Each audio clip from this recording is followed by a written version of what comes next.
Hello, it's me, Recky, together with Carol. and welcome back for another reaction. Yes. And we're gonna take a look at Fat Electrician's newest video, Yeah, actually. and it's all about the completely worst tank ever. Yeah. Worst, is it the worst, like a bad, or worst, the badass? Yeah. I never heard about M247 though, and Sergeant York. I never heard about it, so it's a brand new vehicle for me, and I thought I knew a lot about the tanks of the armed forces of the United States.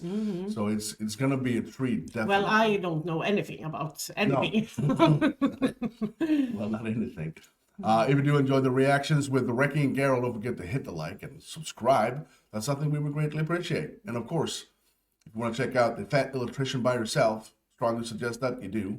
Find the link for the video and for the channel located right down there in the description. Some very many words.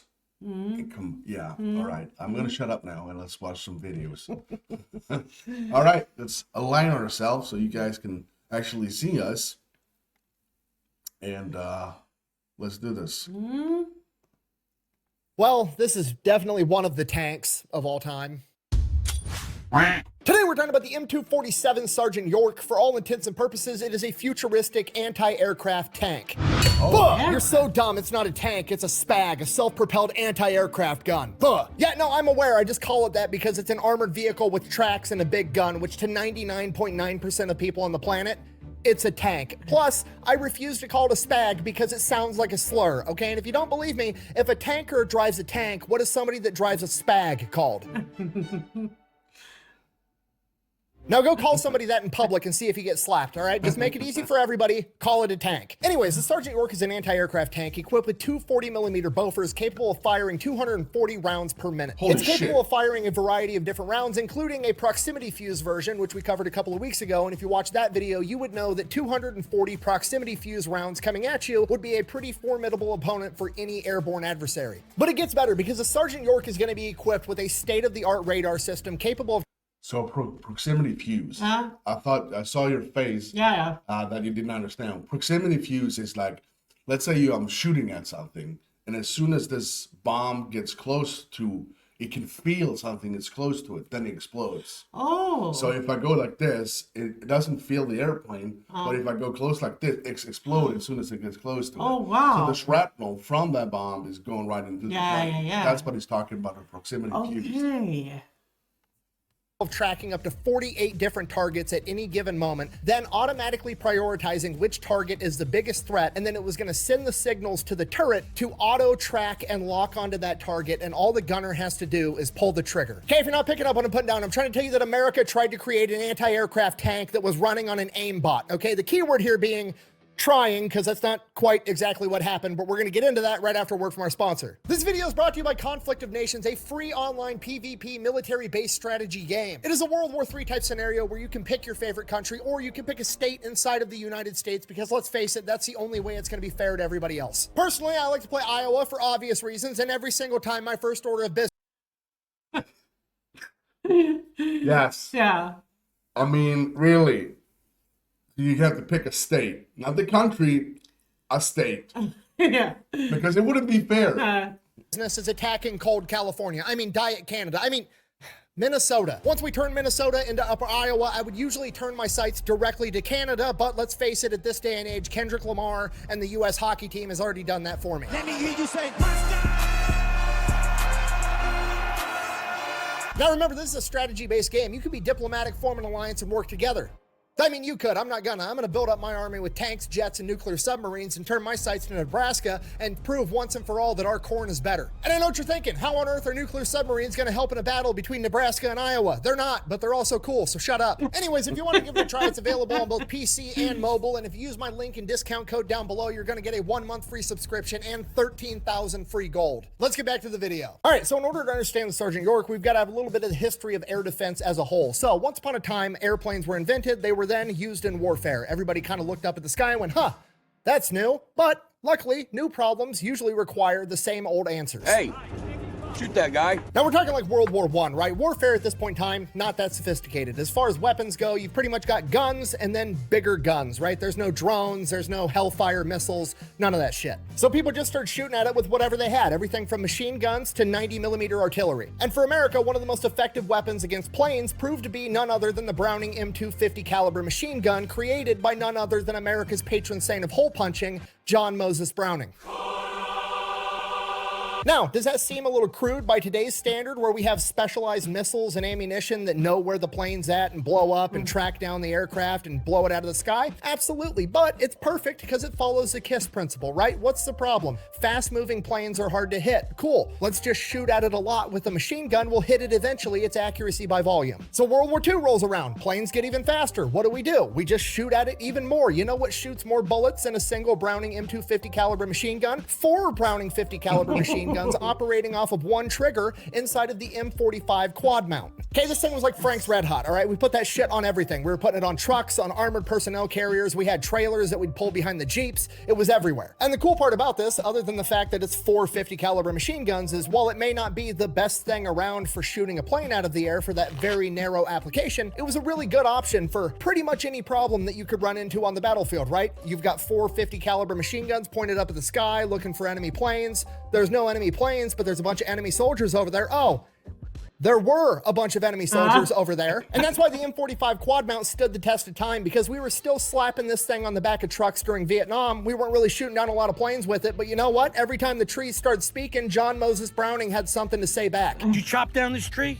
No. Seeing how effective this was, the American government was like, you know, it'd be cooler than 450 calibers on the back of a truck if we took even bigger machine guns and stuck them on top of a fucking tank. So they took an M24 Chaffee tank, took the turret off, slapped 2 40mm Bofors on it, and created the infamous M42 Duster. And they used it for pretty much the same thing, mobile deforestation. They would roll up with an M42 Duster, and they had a gigantic spotlight, and whenever they heard something, they would just blast the giant spotlight out into the woods and just mow everything down so the enemy was blinded by the light. Now, if you were hunting deer, would spotlighting like that be illegal? Depending on where you live, more than likely. However, we're not hunting deer, this is war, and as you all know, it's never a war crime the first time. So the M42 Duster becomes absolutely legendary among the men that use it in Vietnam. Time passes, we need to keep improving. Unfortunately, missile technology still not doing that great, so the best option we have is still accuracy by volume. How do we keep improving upon what we've already done? Let's get an even bigger gun. So they created one of my favorite vehicles of all time, the Vigilante. They took an M113 armored personnel carrier and slapped the biggest Gatling gun ever made on top of it. Now, does that make it better? No, it doesn't, but it does make it way more scary. Could you imagine being held up in a building and you're like, oh,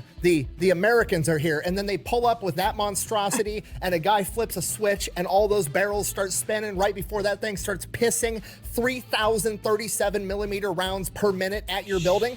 Buh! Sounds like just a bunch of wasted ammunition to me. Buh! Yeah, and this is America. We don't run out of bullets, we run out of bad guys, homie. You have 2 options in life, really. You can A, run out of ammunition, or B, be $20 trillion in debt. Go ahead and ask the Americans which one they picked. Guns. Lots of guns. Then the US government came to the conclusion that missiles were going to be the way of the future, so they retired the Vigilante and replaced it with the Mauler, which was going to be an armored personnel carrier that carried a missile launcher that would fire anti-aircraft missiles. And to be honest with you, it kind of sucked for multiple reasons. One, missile technology still not that good at the time, so it wasn't very good at its job at shooting down enemy aircrafts. And then on top of it, it's a bunch of anti-aircraft missiles. It's not a giant machine gun that you can just aim at literally anything that's upsetting you. So the US government realizes, well, this isn't working. They look around and they're like, well, what do we do have that is working? And the only thing that's kind of working is the M42 Duster, still putting in work until 1988. So they say, all right, accuracy by volume it is. They take the M42 Duster and the Vigilante, they kind of merge them together, and they create the VADS, the Vulcan Air Defense System, my favorite anti-aircraft weapon of all time.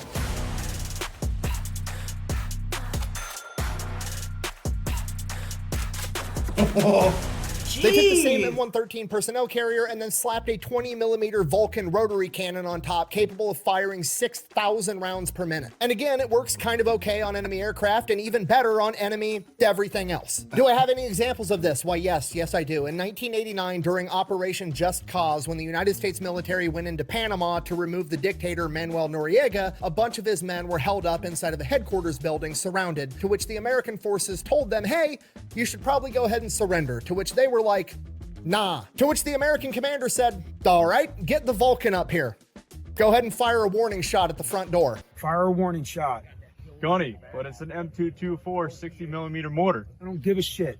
Fire the fucking warning shot. And here's what the building looked like after the warning shot, at which point all of the men inside were like, you know what, on second thought, actually, we will go ahead and surrender. The end. At this point, the problem now is that attack helicopters are a thing, like the Soviet Union has the Mi-24 Hind, and there's a new tactic that's been developed called pop-up. Basically, an attack helicopter would fly nape of the earth, very close to the ground, hiding behind trees and other terrain features until it got close enough to your troops, and then it would just pop up, and it would fire a missile, pop back down, and dip. By the time you realized you were getting shot at, the enemy was already gone, meaning that this weapon system was basically useless against this tactic, so America had to come up with a new weapon to counter this. So again, they look around at what's working. We've got the VADS. The VADS is working pretty good. Why isn't it working here? Well, it can't target and aim at the helicopter fast enough to respond before the helicopter fires its missile and takes off. So what if we made an anti-aircraft tank with big machine guns that had some super smart radar that would be able to sense the helicopter coming from miles away and just track it, and then the second it popped up, it would shoot it down before it could shoot at us? Sounds like a good idea. Let's put together a bid packet and then let people design one and see what they come up with. So they put together the criteria of what they're looking for. They're looking for a new anti-aircraft tank that's capable of keeping up with the M1 Abrams so it can protect them, and it needs to be able to use its radar systems to track up to 48 different targets at any given time, automatically prioritizing the most important target and auto-tracking that target. And then when it does fire, it needs to have up to a 50% hit rate from up to 2 miles away. Now, that sounds pretty cool, but it is a pretty big undertaking. Like, that's a big ask for the technology at the time. Okay, if you're not picking up what I'm putting down, what I'm trying to tell you is they basically have two different strategies for air defense at the time. Okay, we have the keep it simple, stupid method. Okay, let's get a big machine gun and shoot a lot of bullets till we hit the target. Okay, and it's really convenient. I love how we just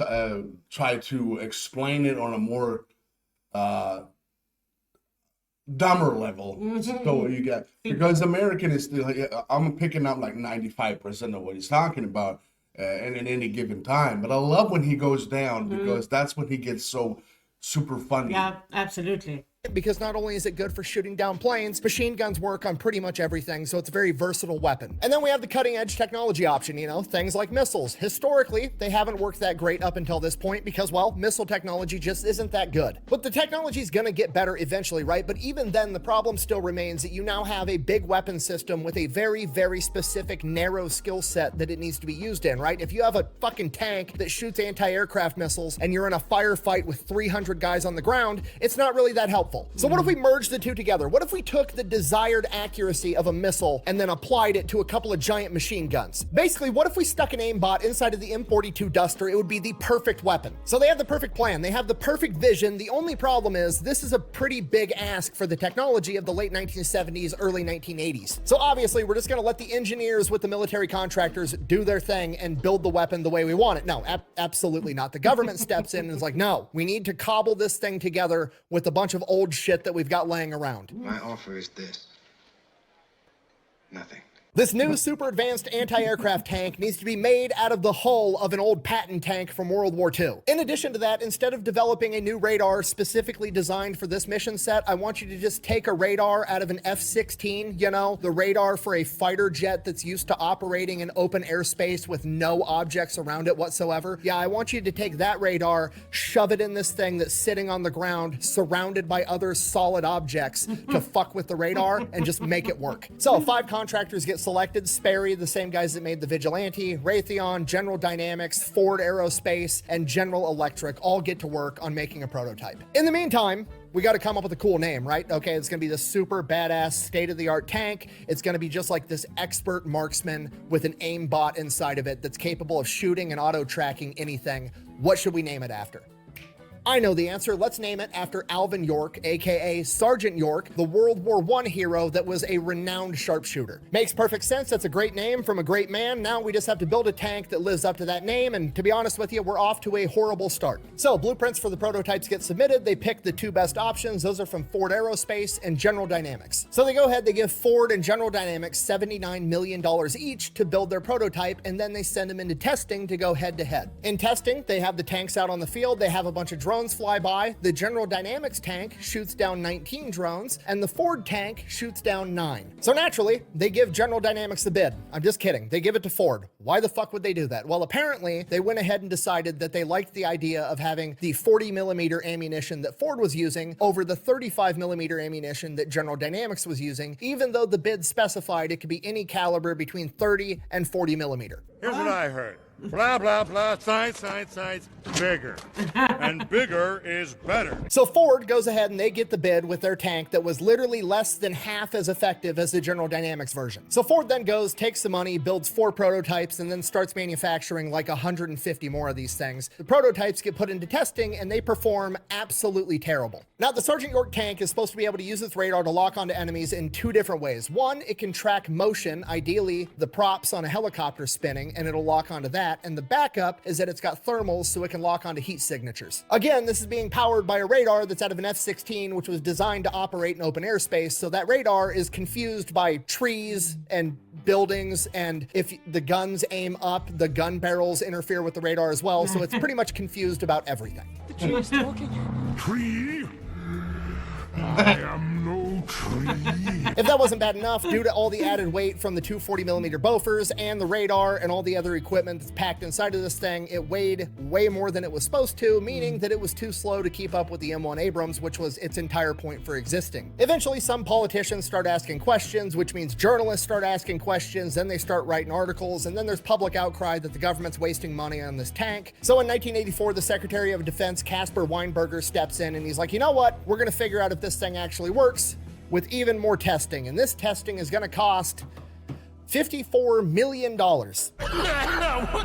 Now it's getting covered by the press. They've got the Sergeant York out there doing this expensive testing, and it's not able to shoot down a single drone that's moving like an actual combatant would move. So then they resort to just flying the drones low and slow in a straight fucking line, which is something an enemy aircraft would never do, and it still can't hit. But then it finally grazes one.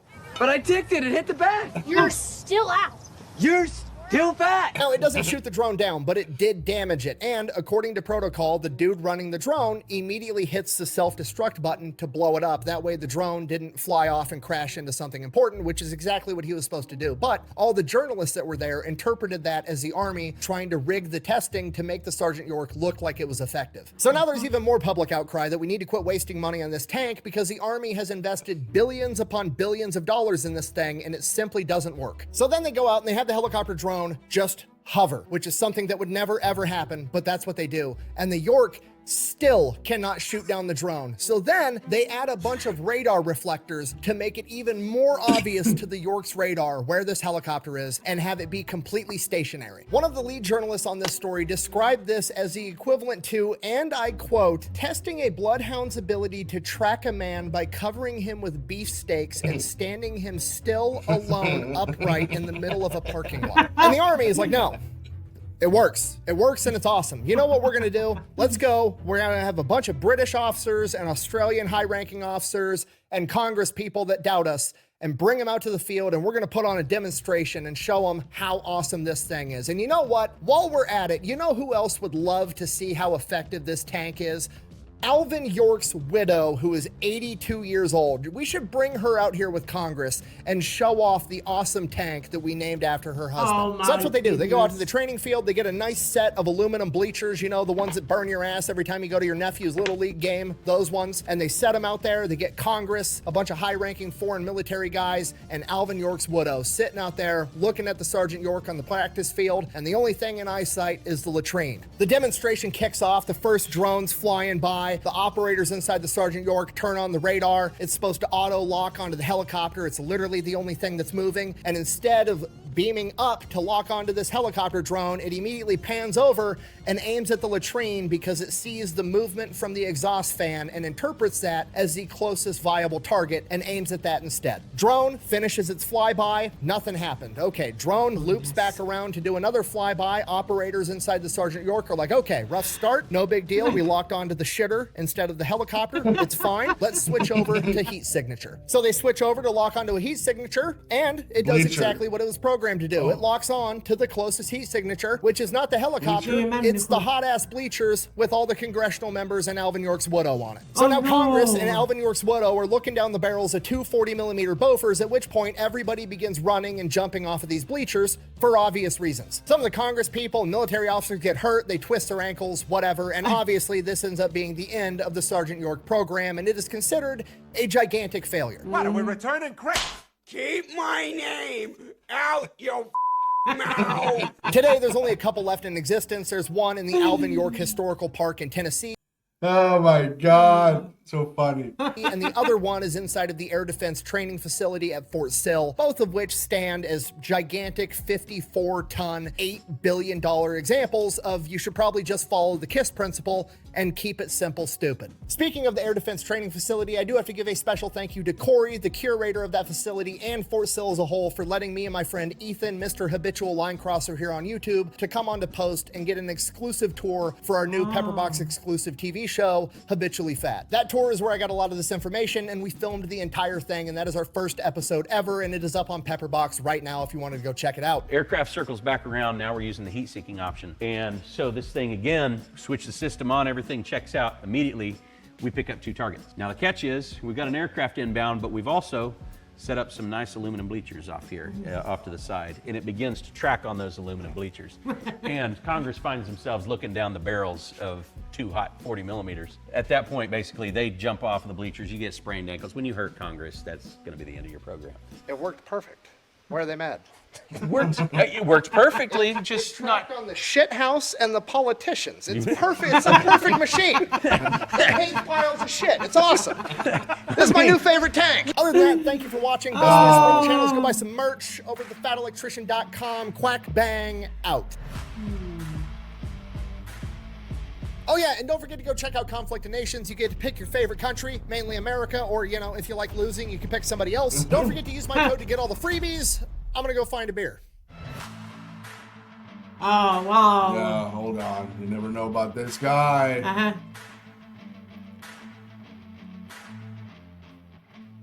I think it's done. I just want to make sure he's done. No, he's not done. I know it. I knew it. Uh-huh. There's absolutely nothing politician.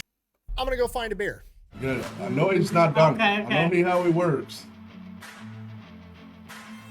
That's why everyone sits right here. Yeah. Okay. I've said it once and I will say it again. There's absolutely nothing politicians won't fuck up. Okay. So let's see if we can narrow this down. But the problem was that I was expecting him to say that it actually managed to make the gun better, and they're still using it today. Yeah, exactly. I thought that they finally got it through to working. What a load of crap. And I don't understand why they didn't pick the one that actually shot down 19, because probably that was more expensive to make. Yeah. And they didn't say that, because the one that managed to do 9 was probably a cheaper way to go, but it didn't work. It's all about money, isn't it?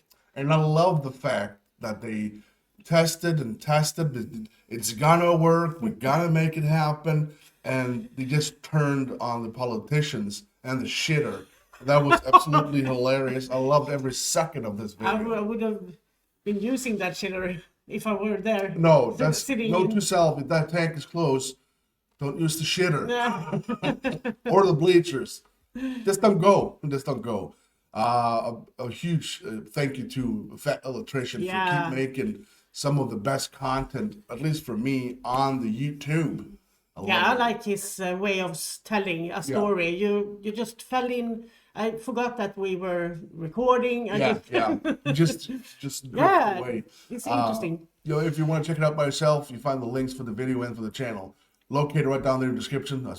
We suggest you go there and check him out and give him the support that he so much deserves. If you did enjoy this, like and subscribe. And if you already did, thank you so much and God bless. Of course, a big thank you to everyone who supports us on Patreon and more membership on YouTube.